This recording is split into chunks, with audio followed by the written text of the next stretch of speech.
चाहेंगे कि सिदिस तक शौर्य गूंजेगा, स्वयं सम्मान बदलेगा, करो माँ भारती की आरती सम्मान बदलेगा, विवादों में उलझकर मत करो कीर्ति माँ को धूमिल, करो ऐसी पिक्चरों की पूजा तो हिंदुस्तान बदलेगा। हिंदुस्तान को बदलने का समय आ चुका है और जब तक यूनिटी में हम सब एक नहीं होंगे, सब हिंदू एक नहीं होंगे, हमें नहीं लगता कि वो हिंदू एक साथ आएगा और जितना भी बलात्कार हो रहा है वो बदलेगा। आप इस फिल्म को ना एक्टिंग के लिए देखें, ना सिनेमाटोग्राफी के लिए देखें, आप इस फिल्म को जस्ट इसलिए देखें क्योंकि इसमें जिस कहानी की चर्चा की गई, केरला की स्टोरी तो केरला में जो भी चीज़ें हो रही हैं, जिस तरीके से धर्मांतरण किया जा रहा है, ज़बरन धर्मांतरण किया जा रहा है, भले वो एक के साथ हो या 32,000 के साथ, मैं नहीं जानता ये आंकड़ा कितना सही है कितना गलत है, लेकिन अगर एक के साथ भी वो चीज़, एक भी बेटी के साथ हो रही है तो वो गलत है। और अगर हम समाज में वो सारी चीज़ें रिवील कर रहे हैं हमारे सिनेमा, तो उसमें क्या बुराई है। को थोड़ा सा सतर्क रहना चाहिए क्योंकि ऐसे बहुत सारे लोग हैं जो आपका ब्रेन वॉश कर सकते हैं। ज़रूरी नहीं है वो मुस्लिम कम्युनिटी से हो, कहीं किसी भी दूसरी कम्युनिटी से हो सकते हैं। तो यू शुड बी अवेयर और आपको अवेयरनेस के लिए मूवी ज़रूर देखनी चाहिए। Thank you, ma'am. And all over the movie was very much great and it should be seen everywhere so that we can get aware, especially the girls can get aware how this process goes on, ये कैसे होता है और लोग इसको कैसे accept भी करते हैं। एंड नॉनदलेस सारे रिलीजन को है जिनको सबको देखना चाहिए क्योंकि ये किसी एक रिलीजन को टारगेट ही नहीं कर रहा है, ये terrorism and that particular channel को टारगेट कर रहा है। न ज़मीं मिली न फलक मिला है सफ़र में अंधा परिंदा, जिस राह की मंजिल नहीं वहीं खो गया हो के गुमराह।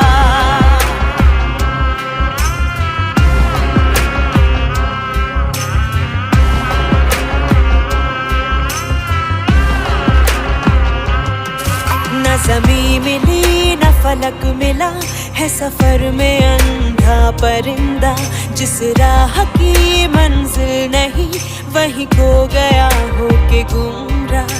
हवा गाँव की अब भी ढूंढ रही। सत्यनीति में आपका स्वागत है। मैं हूं प्रिया कौर और आज हम माखनलाल चतुर्वेदी राष्ट्रीय पत्रकारिता एवं संचार विश्वविद्यालय में आए हुए हैं। यहाँ पर एक इंटरैक्टिव सेशन रखा गया है मीडिया स्टूडेंट्स के साथ में, जिसमें द केरला स्टोरी की पूरी टीम आने वाली है। जैसा कि आप देख सकते हैं कि मेरे पीछे काफ़ी ज़्यादा सिक्योरिटी है, यहाँ पे मीडिया के लोग भी आए हुए हैं और यहाँ पे काफ़ी स्टूडेंट्स भी हैं जो इस पूरे मुद्दे को कवर करना चाहते हैं। और आज हम यहाँ पे खड़े हैं, चलिए जानते हैं कुछ लोगों से इस मूवी के बारे में कि उनकी क्या रिव्यू है और वो इस अगर इंटरैक्टिव सेशन होगा तो वो क्या प्रश्न करेंगे।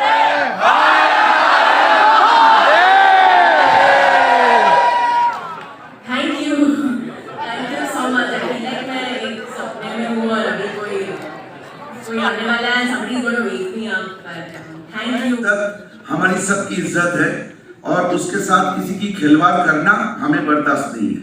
तो और एक बार मेरी तरफ से तहे दिल से शुक्रिया कि आप लोगों ने फिल्म देखे और फिल्म के बारे में बड़े अच्छे बातें लिखे आप लोग सोशल मीडिया में। प्लीज करते रहिए, देखते रहिए, लोगों को बोलते रहिए और तभी हमारी मिशन कामयाब होगी। नमस्कार। Hello sir. हेलो। जैसा कि हमें पता है कि हम माखनलाल चतुर्वेदी यूनिवर्सिटी में इस वक्त खड़े हुए हैं क्योंकि आज यहाँ पे अदा शर्मा आने वाली हैं, अपने को स्टार्स के साथ में आने वाली हैं। तो क्या सर आप सिर्फ उन्हीं से मिलने आए हैं या बाकी टीम से कुछ क्वेश्चंस भी हैं आपके? मैं सबसे मेजरली तो जो सुदीप्तो सेन है, जो डायरेक्टर निर्देशक है मूवी के, उनसे मिलने आया हूँ क्योंकि इस तरह के सेंसिटिव टॉपिक पे मूवी बनाना डायरेक्टर के लिए एक बहुत चुनौती का विषय होता है, क्योंकि ऐसे ग्राफिक्स दिखाना जो मतलब आपने देखा मूवी को भी ए रेटिंग मिल गई है, मतलब 18 साल से ऊपर नीचे के लोग नहीं देखने जा सकते हैं।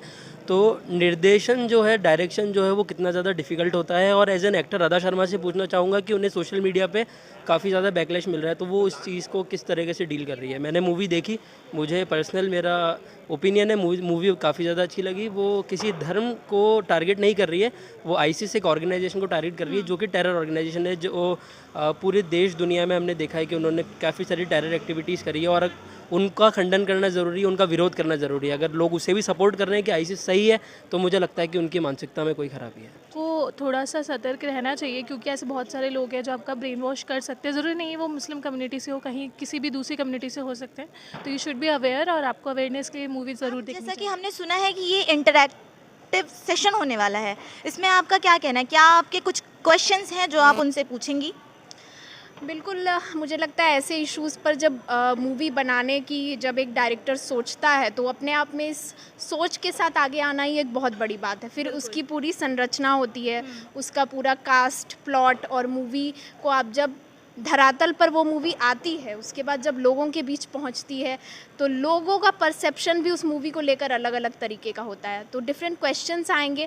अगर मुझे क्वेश्चन पूछने का अवसर मिलता है तो मेरा क्वेश्चन ये होगा कि ऐसी मूवी आप जब बनाने का सोचते हैं तो क्या आपको लगता है कि इससे एक चेंज की तरफ इनिशिएटिव ये मूवी ले पाएगी? क्योंकि एक ऐसे डीप रूटेड इशू जो अभी तक इतना ज़्यादा डीप रूटेड था लेकिन वो बाहर नहीं आया था खुल के, तो कहीं ना कहीं इस मूवी से एक अवेयरनेस क्रिएट होगी। तो उनसे मैं क्वेश्चन ज़रूर चाहूँगी कि मैं हेलो मैम। जी नमस्कार। मैं आपको बता दूं, मैम जर्नलिज्म डिपार्टमेंट की एचओडी हैं और आज हम माखनलाल चतुर्वेदी यूनिवर्सिटी में हैं। तो मैम मेरा आपसे प्रश्न ये है कि जैसे हमने देखा है कि इतने बड़े बड़े जो इवेंट्स हैं वो जेएनयू जेएलयू वगैरह में ऑर्गेनाइज्ड होते थे कि वहाँ पे फिल्म से रिलेटेड कुछ भी चीज़ एक्टिविटीज़ होती थी, वहाँ पे आके अपने प्रमोट करते थे। लेकिन ऐसा पहली बार हो रहा है कि माखनलाल में बाहर से आ रहे हैं और ये प्रमोशन होगा। तो मैम क्या ये स्टूडेंट्स के लिए एक अच्छी अपॉर्चुनिटी है? डेफिनेटली ये बहुत अच्छी अपॉर्चुनिटी है। और देखिए बात कंपैरिजन की नहीं है कि वहाँ जेएलयू में या फिर जेएनयू में जो है वो होता रहा है और यहाँ पहली बार हो रहा है, ऐसा नहीं है। यहाँ पर भी बहुत बड़े बड़े जो हैं वो पॉलिटिशियंस से लेकर जो आर्ट कल्चर और जर्नलिज़म की फील्ड हो, मीडिया की फील्ड हो, उसकी बड़ी बड़ी हस्तियाँ जो हैं वो यहाँ आई हैं। फिल्म की हस्तियाँ भी यहाँ आ चुकी हैं उससे पहले भी। तो ये बहुत अच्छी एक अपॉर्चुनिटी है स्टूडेंट्स के लिए कि वो इस तरह के जो कॉन्टेम्प्रेरी इश्यूज़ हैं, कोई ऐसे मुद्दे जिनके ऊपर कोई डिबेट हो रहा है तो क्यों है, किस लिए हैं, कैसे हैं, उसके पीछे की पूरी पृष्ठभूमि जानें और समझें। और जो उससे जो एक इश्यूज़ राइज हो रहे हैं उसको सोसाइटी एक सही तरीके से जो है वो एड्रेस करे, ये सबसे ज़्यादा ज़रूरी बात है। और ख़ासतौर से इस युवा देश के लिए ज़रूरी बात है कि वो इस तरह के जो मुद्दे हैं उनके ऊपर अपनी एक जो है वो पढ़ लिख कर गहन विचार विमर्श और चिंतन करके और बहुत सारी जगहों के रेफरेंसेस को पढ़कर तब अपना जो है वो एक क्लियर ओपिनियन बनाए। तो शुरुआती प्लेटफॉर्म अच्छा है कि इस तरह से डायरेक्टर और तमाम जो हैं जिन्होंने इस फिल्म को बनाया है वो पूरी एक क्रिएटिव टीम आपके सामने है, वो उसके बारे में बता रहे हैं। तो आपके अंदर एक जिज्ञासा होना चाहिए कि ये कैसे हुआ, किस तरह हुआ, क्या इसका पूरा इतिहास है। तो आप पढ़िए, मैगजीन्स पढ़िए, पुराने रेफरेंसेस लेकर जो है उनको खोलिए, समझिए कि कब से ऐसी जो है प्रॉब्लम आई, कैसे उसको आगे समाधान इसके क्या हो सकते हैं, कैसे उसको एक सोशल हार्मोनी के साथ में एड्रेस किया जा सकता है। क्योंकि ये आप हमारा जो है वो समाज है और इस समाज में जो कुछ भी घटित हो रहा है उससे आपका और हमारा कंसर्न है।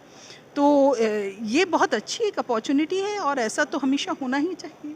ये तो विश्वविद्यालय जो हैं विचार विनिमय के केंद्र होते हैं। यहाँ जो है वो हर तरह के जो है हमारे यहाँ तो अनो कृत्वा भद्रो यंतु विश्वतः की बात है कि सब तरफ से कल्याणकारी विचार आएँ और उनके ऊपर एक समझ जो है वो स्पष्ट विकसित हो, ऐसी प्रयास होने चाहिए। अभी हम हैं हमारे माखनलाल चतुर्वेदी राष्ट्र पत्रकारिता एवं संचार विश्वविद्यालय के शिक्षकों के साथ में। ये हमारे साथ पवित्र सर, इन्होंने ही आज का ये जो कार्यक्रम था इन्होंने ही ऑर्गेनाइज करवाया था। तो आइए चलते हैं सर से और उनसे जानते हैं कि इनके माइंड में जो ये थॉट्स था, क्योंकि ऐसा पहली बार हुआ है कि माखनलाल चतुर्वेदी राष्ट्र पत्रकारिता एवं संचार विश्वविद्यालय में किसी प्रोफेसर ने इतने बड़े कार्यक्रम को करवाया है। तो चलिए सर से जानते हैं।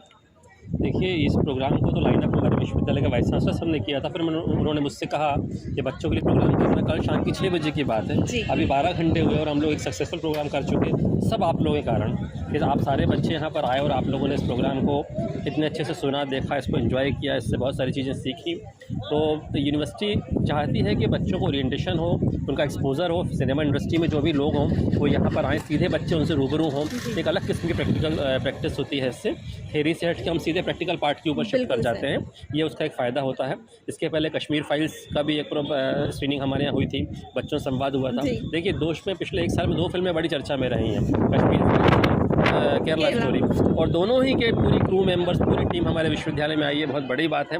आप सब युवा विद्यार्थियों के लिए बहुत अच्छा मौका है कि इस तरह के बड़े लोगों से, जो अच्छे फिल्म मेकर्स हैं, उन सबसे आप लोगों को मिलने का मौका मिलता है। जी सर, तो क्या आगे आने वाले समय में ऐसी अपॉर्चुनिटी और विद्यार्थियों को मिलेगी? देखिए, बिल्कुल मिलेंगी। जब भी ऐसे कोई इवेंट हमारे भोपाल शहर में होंगे या ऐसी पॉसिबिलिटी बनेगी कि हम भोपाल के बाहर से भी लोगों को बुलाकर उनसे इस तरह की चीज़ें सुन सकते हैं, तो बिल्कुल निश्चित तौर पर हमारे विद्यार्थियों को इस सबका मौका मिलेगा।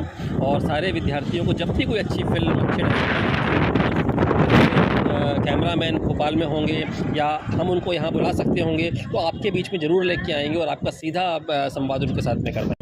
तो हेलो मैम। हेलो। मैं आपसे ये जानना चाहूँगी कि अंदर का जो इंटरैक्टिव सेशन था वो कैसा लगा आपको? मेरा नाम मधु है और ये सेशन काफ़ी ज़्यादा इंटरैक्टिव था क्योंकि जिस हिसाब से सवाल पूछे गए ऑडियंस से, जो पैनलिस्ट थे उन्होंने भी वैसे ही जवाब दिए और वैसे एक्सपेक्टेड थे वैसे जवाब। और कुछ क्वेश्चंस तो काफ़ी ज़्यादा इंपॉर्टेंट थे कि इस मूवी को बनाते टाइम क्या चीज़ें उन्हें नज़र रखना पड़ रहा था, किन चीज़ों के ऊपर काफ़ी ज़्यादा, क्योंकि इस मूवी को काफ़ी एक्सट्रीमिस्ट कहा जा रहा है कि किसी एक पर्टिकुलर रिलीजन को हम लोग टारगेट कर रहे हैं, मूवी वाले टारगेट कर रहे हैं, but it is not correct. और उसको बहुत अच्छे से एक्सप्लेन किया गया है, पैनलिस्ट ने बहुत अच्छे से एक्सप्लेन किया है and all over the movie was very much great and it should be seen everywhere so that we can get aware, especially the girls can get aware how this process goes on, ये कैसे होता है और लोग इसको कैसे accept भी करते हैं। एंड नॉनदलेस सारे रिलीजन को है जिनको सबको देखना चाहिए क्योंकि ये किसी एक रिलीजन को टारगेट ही नहीं कर रहा है, ये terrorism and that particular channel को टारगेट कर रहा है। So this is all. Okay, मेरे साथ एक और स्टूडेंट है यहाँ पे, तो आइए इनसे जानते हैं कि इनकी क्या प्रतिक्रियाएं हैं और अंदर जो भी इंटरैक्टिव सेशन हुआ क्या वो इनसे सेटिस्फाइड हैं या नहीं, या इनके कुछ और भी क्वेश्चंस हैं। Thank you. जी नहीं, अंदर जो भी हुआ वो बहुत ही हेल्पफुल था हम लोगों के लिए। बहुत ही ऐसी चीज़ें हैं जो बैकग्राउंड बिहाइंड द कैमरा जो चीज़ें हुई उनके बारे में हमें जानने को मिला।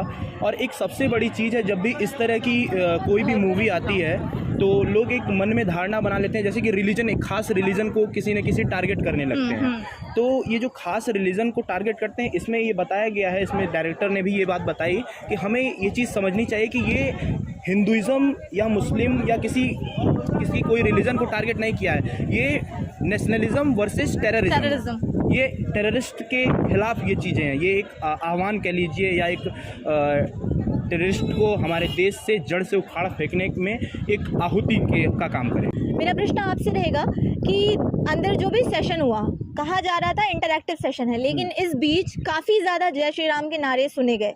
मतलब अगर हम देखें, दोनों समुदाय के लोग हो सकते थे अंदर, या तो मुस्लिम या फिर हिंदू, लेकिन काफ़ी ज़्यादा जय श्री राम और शिव जी के नारे बहुत ज़्यादा लगे। तो इस पर आपका क्या कहना है? बिल्कुल सही नारे लगे। अगर बात करें इत्तेहाद दी सारी ख्वाहिशें निष्काम होने के लिए, राम ने क्या कुछ नहीं किया श्री राम होने के लिए, तो पुरुषोत्तम राम की अगर बात करें तो उनके नारे लगना एक तरीके से वो यूनिटी को दिखाता है कि जिस तरीके एक विशेष धर्म या फिर कह लीजिए आतंकवादियों ने मिलकर ये जो केरला स्टोरी के अंदर लड़कियों का बलात्कार किया है, ये सब चीज़ें जो गतिविधियाँ IS वाली करी है, तो ये विशेष धर्म है।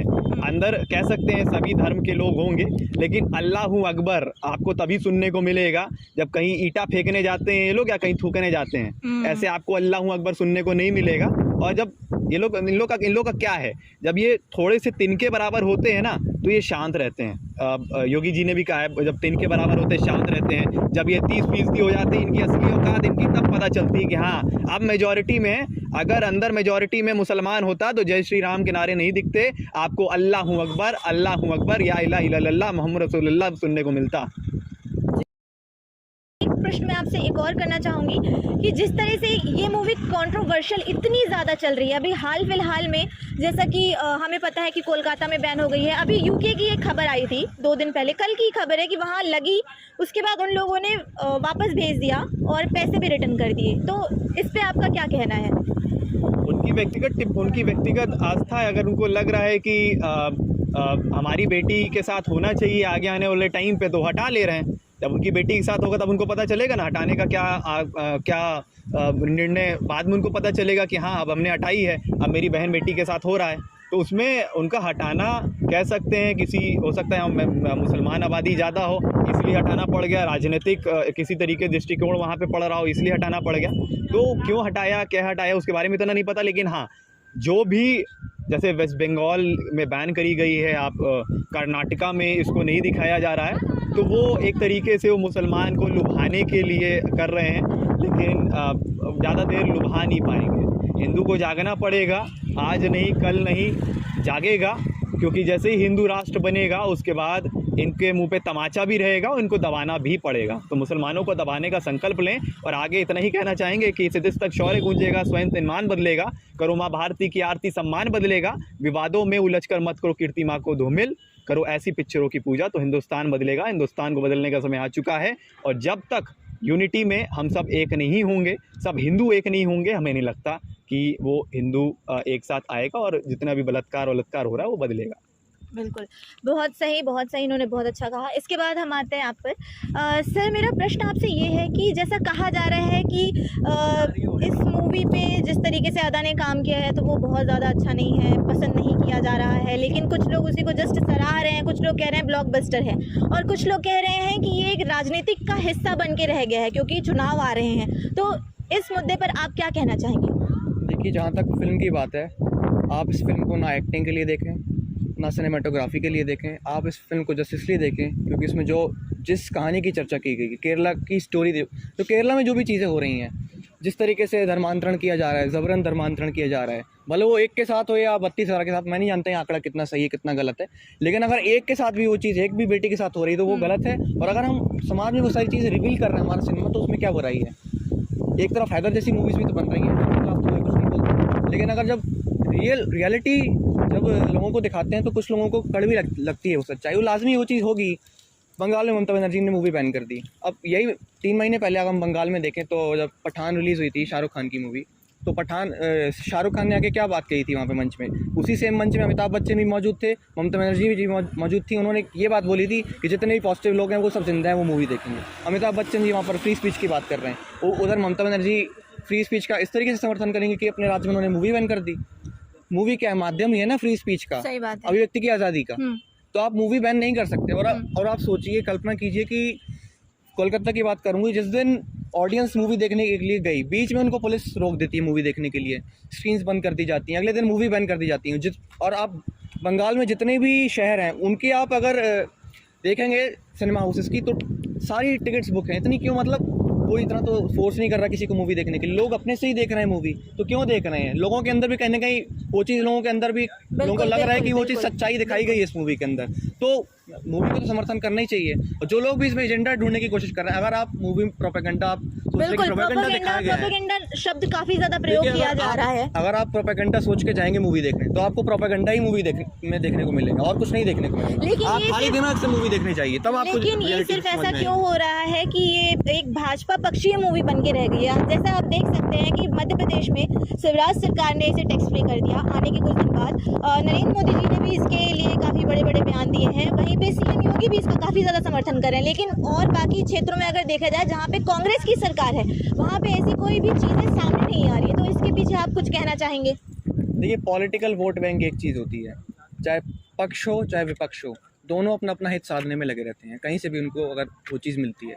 विपक्ष की, जहाँ तक हम भाजपा सरकार की बात करें तो यूपी, मध्य प्रदेश जैसे राज्यों में उन्होंने टैक्स फ्री की, तो उनसे कहीं ना कहीं उनका हित बन रहा है, वो उनसे उनको पॉलिटिकल उनकी संभावनाएं दिख रही हैं। दूसरी तरफ ममता बनर्जी को अपना मुस्लिम वोट बैंक मजबूत करना है, तो वो उन्होंने बैन कर दी। तो जाहिर सी बात है, पॉलिटिक्स तो पॉलिटिशियंस तो अपने ही करेंगे, वो अपना हित साधने में लगे रहेंगे। लेकिन जनता जो है, जनता की आँख खुली, जनता इन सब चीज़ों में नहीं पड़ती। जनता ने देखा कि ये इस मूवी में एक तरीके से टेररिज्म को आउटलाइन किया गया है, तो वो चीज़ आप देखने को मिली। आज यहाँ पर जो सेशन रखा गया था उसमें भी यही चीज़ हमें समझ में आई, क्योंकि जितने भी सवाल प्रश्न जवाब किए गए उसमें उन्होंने ये चीज़ साबित भी कर दी कि ये मूवी किसी धर्म को टारगेट नहीं किया गया, इस मूवी में सिर्फ आतंकवाद को आउटलाइन किया गया है। केरला में जो भी चीज़ हुई है वो आपकी नज़रें हैं, आपकी आंखें, आप उसमें देखना क्या चाहते हैं?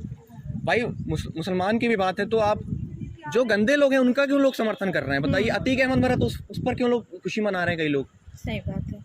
आप एपीजे अब्दुल कलाम उन लोगों को क्यों नहीं मानते? बताइए ज़रा।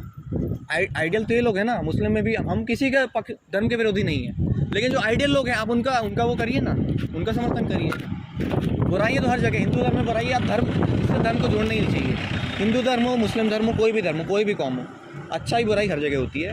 अब ये आपका अपना अपना चश्मा है कि आप किस चश्मे से उस चीज़ को देखना चाहते हैं, यही कहना है।